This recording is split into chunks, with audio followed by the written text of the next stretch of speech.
আসসালামু আলাইকুম এভরিওয়ান, আশা করি সবাই ভালো আছেন। আজকে আমরা কথা বলবো আপনাদের সাথে সুইডেন নিয়ে। সুইডেনে অনেকগুলো ভিডিও আমাদের ইউটিউবে আছে এবং আমাদের পেজেও আছে।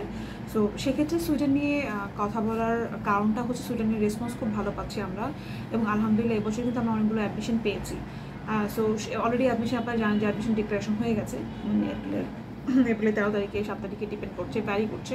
সো মাস্টার্স এবং ব্যাচেলার বোধ কিন্তু আমরা অ্যাডমিশন পেয়েছি। এখন বাকিটা আল্লাহ তাআলার ইচ্ছা যে ভিসার ইস্যুটা কেমন হয়। সো ভিসার ইস্যু সুইডেনে কিন্তু অলমোস্ট আমরা বলি 60 to 70% বা 80% বলি। সুইডেন কম্পারেটিভলি অনেক বেশি এক্সপেন্সিভ। আপনারা যারা প্ল্যান করছেন বা যারা স্পেশালি স্পাউস সহ যারা যদি চান মাস্টার্স প্রোগ্রামের জন্য, তার জন্য কিন্তু Sweden is a very good option. Bachelor অ্যাপ্লিকেন্টও আছে আমাদের আলহামদুলিল্লাহ। ব্যাচেলার যদি আপনার ফাইন্যান্সিয়াল কন্ডিশন ভালো থাকে, মিনিমাম 10 to 12 লাখ টাকা যদি আপনারা রাখতে পারেন ইয়ারলি, তাহলে কিন্তু সুইডেনে গিয়ে আপনারা স্টাডি করতে পারবেন। সেক্ষেত্রে আপনার মিনিমাম 60% মার্কস থাকতে হবে এবং আইএলটিএসের 6.5 থাকলে বেটার, অথবা 6 থাকলেও ইচ ব্যাচের যদি 5.5 থাকে তাহলে আপনি ব্যাচেলারের জন্য অ্যাডমিশন পেতে পারেন। সো এটা হচ্ছে আপনাদের সবচেয়ে প্লাস পয়েন্ট। আর সেকেন্ড থিং হচ্ছে মাস্টার্স অ্যাপ্লিকেন্টরা 60% মার্কস থাকা জরুরি, 60 বা 55% মার্কস থাকা জরুরি। আর আইআইটি 6.5, ইচ ব্যান্ডে 6। সামটাইমস 6 দিয়ে অ্যাপ্লাই করা যায়, বাট টাফ হয়ে যায় আসলে, অনেক সময় দেখা যায় অ্যাডমিশন পাওয়া যায় না। তো সেই জায়গা থেকে একটা ব্যাপার। আর আপনারা এমওয়াই দিয়ে অ্যাপ্লাই করতে পারেন। এমওয়াই দিয়ে কারা অ্যাপ্লাই করতে পারেন? এমওয়াই দিয়ে অ্যাপ্লাই করতে পারেন আপনারা যারা ইংলিশ অনার্স করেছেন এবং যারা হচ্ছে এমবিবিএস করেছেন। রেপুটেড পাবলিক ইউনিভার্সিটি আন্ডারে যারা অ্যাপ্লিকেশন করেছেন বা প্রাইভেট থেকে এমবিবিএস করেছেন, তারাই কিন্তু একমাত্র সুইডেনে অ্যাপ্লাই করতে পারবেন। আর সাথে ইংলিশে যারা পাবলিক এবং প্রাইভেট থেকে অনার্স করেছেন, তারা কিন্তু আপনারা এমওয়াই দিয়ে অ্যাপ্লিকেশন করতে পারবেন উইদাউট আইএলটিএস। আর বাকি সব জায়গা থেকে ব্যাচেলার এবং মাস্টার্সের জন্য কিন্তু সবগুলো সাবজেক্টে কিন্তু আইএলটিএস ম্যান্ডেটরি। তো এইটা একটা ব্যাপার। আর সুইডেনের টিউশন ফিস অ্যাভারেজে আসলে মোটামুটি 10 থেকে 14 লক্ষ টাকার মতো ইয়ারলি, পার ইয়ার।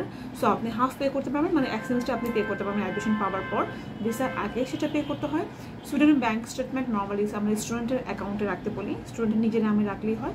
আর যদি স্পাউস নিয়ে অ্যাপ্লাই করেন তাহলে নিজের নামে হাফ এবং অ্যাকাউন্টে যে স্পাউস যাবেন তার নামে হাফ। তো 15 লাখ টাকা ইজ মোর দেন ইনাফ। 15 বা 20 লাখ টাকা আপনি আপনার অ্যাকাউন্টে রাখতে পারেন।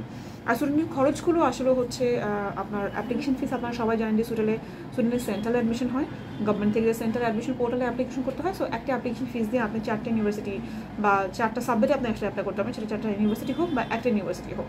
তো এটার পর আমাদেরকে ওয়েট করতে হয় অ্যাডমিশনের জন্য। অ্যাডমিশন হওয়ার পর দেন টিউশন ফিসে পাঠিয়ে দিতে হয়, ডকুমেন্টস ডিটেল করতে হয়।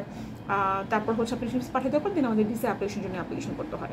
ব্যাংকটা ম্যাচুরিটি হওয়ার মতো আমরা 3 মাস থেকে 4 মাস ব্যাংকের ম্যাচুরিটি বলি। সো যখন থেকে আপনি অ্যাপ্লাই করছেন তখন থেকে ব্যাংকটা রেখে দিলে এটা আসলে খুব প্লাস পয়েন্ট ক্যারি করে। এছাড়া সুইডেনে যদি আপনারা যারা জানেন যে সেপ্টেম্বর হচ্ছে সবচেয়ে বড় ইনটেক। সেপ্টেম্বরের জন্য ডেডলাইন থাকে জানুয়ারি 15 তারিখে, আর ফেব্রুয়ারি ইনটেকের জন্য ডেডলাইন থাকে হচ্ছে আপনার অগস্টের 15 তারিখে। সো সেপ্টেম্বর যেহেতু শেষ, এখন আমরা ফেব্রুয়ারি ইনটেকের জন্য কাজ করি। ফেব্রুয়ারি ইনটেকে যদিও সাবজেক্ট খুব কম থাকে, তারপরও আপনারা যারা মাস্টার্স অ্যাপ্লিকেন্ট, স্পেশালি আমি ফেব্রুয়ারি ইনটেক আসলে ব্যাচেলারদের জন্য প্রেফার করবো না, মাস্টার্সদের কথা বলবো। আপনারা যারা প্ল্যান করছেন মাস্টার্সের অ্যাপ্লিকেন্টটা যারা আপনারা অ্যাপ্লাই করতে চান স্পাউস সহ বা উইদাউট স্পাউস, যেটা আপনাদের প্রেফারেবল হয়, আপনারা কিন্তু আইএলটিএস দিয়ে সুইডেনের জন্য অ্যাপ্লাই করতে পারেন। সুইডেনে ভালো একটা ইউনিভার্সিটি অ্যাডমিশন পেলে ভিসা ইন্টারভিউটা যদি ভালো হয় তাহলে কিন্তু ভিসা হওয়ার সুযোগ আছে। এবং সুইডেন কান্ট্রি হিসেবে খুবই ভালো, টপ কান্ট্রি। তো এটাই আর কি, মোটামুটি কস্টিংগুলো সব বলে দিলাম। আর যদি এছাড়া কোনো ডিটেলস আপনাদের জানতে হয়, আপনারা আমাদের অফিস অবশ্যই ভিজিট করবেন। আমরা চেষ্টা করবো আপনাদেরকে সর্বোচ্চ সহযোগিতা করার জন্য। ভালো থাকবেন সবাই।